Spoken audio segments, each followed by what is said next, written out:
நிறைய பேர் சொல்லி நான் கேள்விப்பட்டிருக்கேன். நான் என்னதான் கோவிலா போய் சுத்தினாலும் என்னோட குறைகள் மட்டும் தீரவே மாட்டேங்குது அப்படின்னு. கோவில்ல இந்த வேலையெல்லாம் செஞ்சா எப்படிங்க நம்மளோட வேண்டுதல் நிறைவேறும்? நான் வந்து திருச்செந்தூர் போகும்போது எடுத்த வீடியோ தான். கோவில் வரிசையில நிற்கும் பொழுது டீ குடிச்சிட்டு அந்த கப்பை போடுறது, காலி பாட்டில போடுறது. பாத்தீங்களா, சில பேர் வந்து அரிசி மூட்டை வந்து தானமா தந்திருக்காங்க கோவிலுக்கு.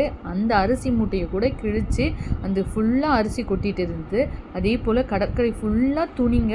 இன்னும் சில பேர் எக்ஸ்ட்ரீம் லெவலுக்கு போயிட்டு இந்த டைப்பர்லாம் மாற்றுவாங்க இல்லையா, அதெல்லாம் வந்து அங்கேயே போட்டுட்டு போகிறாங்க. இவ்வளோ தப்பையும் நம்ம கோவில் உள்ளேயே செஞ்சுட்டு நம்மளுக்கு பலன் கிடைக்குமானா எப்படிங்க கிடைக்கும்? இப்போ புதுசாக ஒரு ட்ரெண்ட் வந்திருக்கு. அது என்னன்னா, அந்த கோவில் வாசலில் வந்து அந்த பொட்டெல்லாம் வச்சு விடுவாங்க. அதை நான் வந்து தப்புன்னு சொல்லலை. அதனால அவங்களுக்கு ஒரு வருமானம் கிடைக்குது. அதை நான் தப்புன்னே சொல்லலை. அது கோவில் வாசல்லையே நாம வச்சுட்டு வரணும். சாமியை பார்க்குற வரிசையில் நிற்கும் பொழுது அந்த பொட்டை வைக்கும் பொழுது கியூ வந்து நகரவே மாட்டேங்குது. அதனாலேயே பல பேருக்கு வந்து அது ரொம்ப டிஸ்டர்பன்ஸாக இருக்குது. இன்னும் நிறைய விஷயங்கள் இருக்குது. அடுத்த வீடியோவில் ஷேர் பண்ணுறேன்.